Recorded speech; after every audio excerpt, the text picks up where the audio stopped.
नमस्कार। तो आज हम बात करने वाले हैं कुछ ऐसी शक्तिशाली दवाओं के बारे में जो बहुत बड़ी राहत तो देती हैं, पर उनकी एक कीमत भी होती है। ये कहानी है एंटीसाइकोटिक्स की और मानसिक स्वास्थ्य के इलाज में उस बेहद नाजुक संतुलन को साधने की। जब सिजोफ्रेनिया जैसी कोई जटिल बीमारी सामने हो तो ये सवाल सिर्फ एक सवाल नहीं रह जाता, बल्कि एक बहुत मुश्किल पहेली बन जाता है। और आज हम इसी पहेली के हर एक पहलू को समझने की कोशिश करेंगे। तो हमारा सफर कुछ ऐसा रहेगा। हम साइकोसिस की चुनौती को समझने से शुरू करेंगे, फिर देखेंगे कि पहली दवाएं कैसे खोजी गईं, उनके साइड इफेक्ट्स क्या थे, और फिर नई दवाओं और मरीजों की देखभाल के मानवीय पहलू पर भी नजर डालेंगे। ठीक है, तो चलिए सीधे मुद्दे पे आते हैं। एंटीसाइकोटिक दवाएं एक बहुत ही गंभीर समस्या से निपटने के लिए बनाई गई थीं, साइकोसिस, जो कि सिजोफ्रेनिया का एक मुख्य लक्षण है। देखिए, इन दवाओं का जो मेन टारगेट होता है उसे पॉजिटिव लक्षण कहते हैं। अब ये शब्द सुनने में तो अच्छा लगता है, पॉजिटिव, पर इसका मतलब उन अनुभवों से है जो असल में वहां होते नहीं हैं। जैसे ऐसी आवाजें सुनना जो किसी और को सुनाई नहीं दे रही, या ये पक्का यकीन होना कि कोई आपका पीछा कर रहा है। सिजोफ्रेनिया को और बेहतर समझने के लिए यूगेन ब्लूलर, जिन्होंने ये नाम दिया था, उन्होंने 4 मुख्य दिक्कतों की पहचान की। उलझे हुए विचार, भावनाओं का ठीक से महसूस ना होना, एक ही चीज को लेकर मन में 2 विरोधी ख्यालों का आना, और दुनिया से खुद को पूरी तरह अलग कर लेना। तो इस बड़ी चुनौती का पहला जवाब कैसे मिला? ये जवाब आया 1950 के दशक में, एक ऐसी दवा की खोज के साथ जिसने मानसिक रोगों के इलाज का तरीका ही हमेशा के लिए बदल दिया। साल था 1952, जब क्लोरप्रोमाजीन, जिसे थोराजीन के नाम से भी जाना जाता है, की खोज हुई। ये पहली ऐसी दवा थी जो साइकोसिस के लक्षणों पर असरदार तरीके से काबू पा सकती थी। सोचिए, ये कितनी बड़ी, कितनी क्रांतिकारी खोज रही होगी उस वक्त। और आज भी इस पीढ़ी की दवाएं इस्तेमाल होती हैं। अब सवाल यह है कि ये दवाएं काम कैसे करती थीं? तो इनका तरीका बहुत सीधा था। ये दिमाग में डोपामाइन नाम के एक केमिकल को ब्लॉक कर देती थीं। ऐसा माना जाता है कि सिजोफ्रेनिया में ये केमिकल बहुत बढ़ जाता है। इसे ऐसे समझिए जैसे एक हथौड़ा, दमदार पर बहुत नपातुला नहीं। लेकिन इस शक्तिशाली हथौड़े का एक बहुत ही गंभीर और दर्दनाक नतीजा भी था। मरीजों को उनके लक्षणों से तो राहत मिल रही थी, पर उन्हें एक बिल्कुल नई तरह की तकलीफ का सामना करना पड़ रहा था। इन साइड इफेक्ट्स को एक नाम दिया गया, EPS। आसान भाषा में समझें तो डोपामाइन हमारी मांसपेशियों को आराम से चलाने में मदद करता है। जब इन दवाओं ने उसे ब्लॉक कर दिया तो शरीर की हरकतों पर से कंट्रोल ही बिगड़ने लगा। इसमें कई तरह की परेशानियां थीं।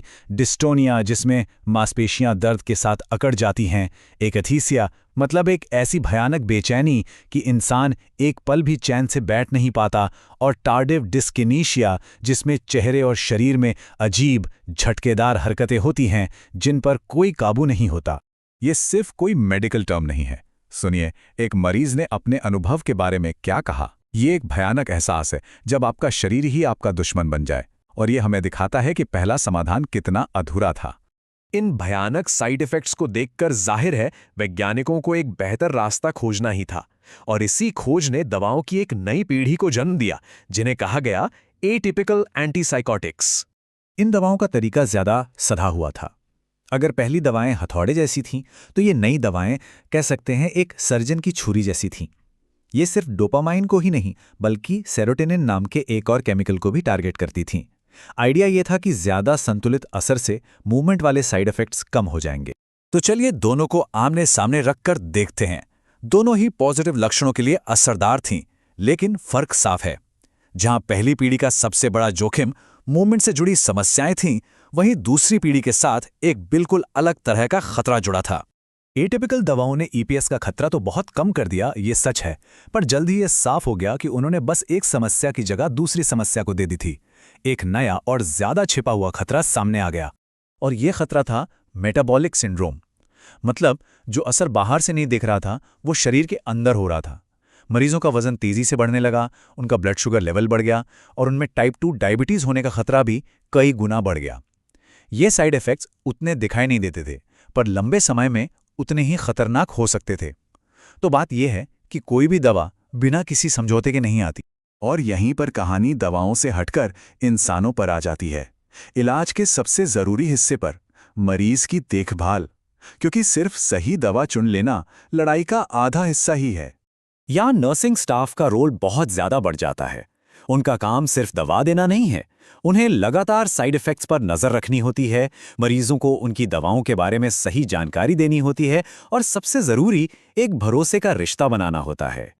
ये जो बात है ना, ये बहुत गहरी है। सोचिए, किसी के लिए अपनी सबसे कमज़ोर हालत में किसी से बात करना कितना मुश्किल होता है।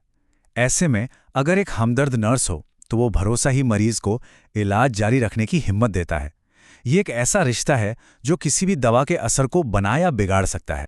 और ये हमें वापस हमारे शुरुआती सवाल पर ले आता है, पर एक नए नज़रिए के साथ। अगर हर दवा अपने साथ एक खतरा लेकर आती है, तो क्या सिर्फ लक्षणों का कम हो जाना ही कामयाबी है, या फिर कामयाबी का असली मतलब उस संतुलन को खोजने में है जो मरीज को एक सम्मानजनक और बेहतर जिंदगी जीने का मौका दे? ये एक ऐसा सवाल है जिसका कोई आसान जवाब नहीं है, और ये हमें इन शक्तिशाली दवाओं की जटिल दुनिया के बारे में सोचने पर मजबूर कर देता है।